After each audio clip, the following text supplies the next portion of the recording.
Токму во времето кога неговите ученици не можеа да му помогнат на момчето од долу посочениот евангелски настан, значи токму во истиот миг на гората Тавор се случуваше преображението Христово.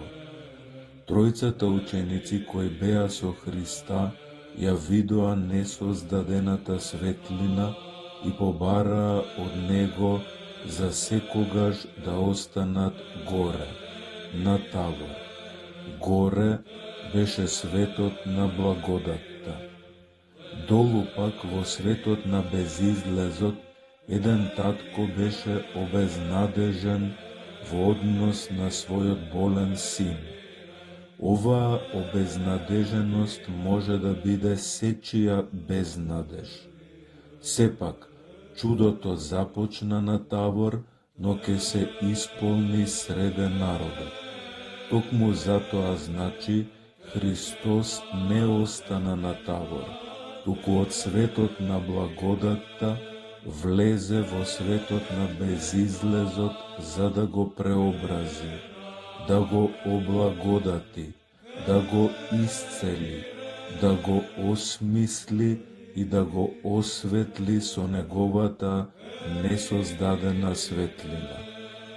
Христос слегува долу помеѓу трагичната човечка реалност и гледаме како веднаш се менува сцената. Се случува претходно невозможното. Сега момчето е здраво, таткото верува, учениците прифаќаат дека Христос не им припаѓа само ним, туку на сите луѓе кои ќе посакаат да им припаѓа.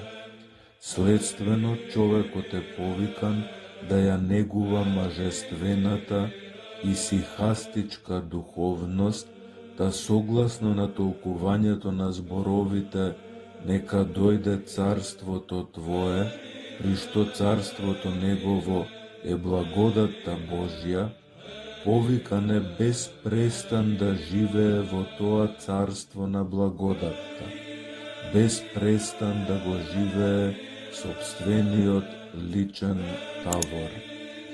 Во православната вера, премостена е онтолошката провалија помеѓу несоздаденото и создаденото.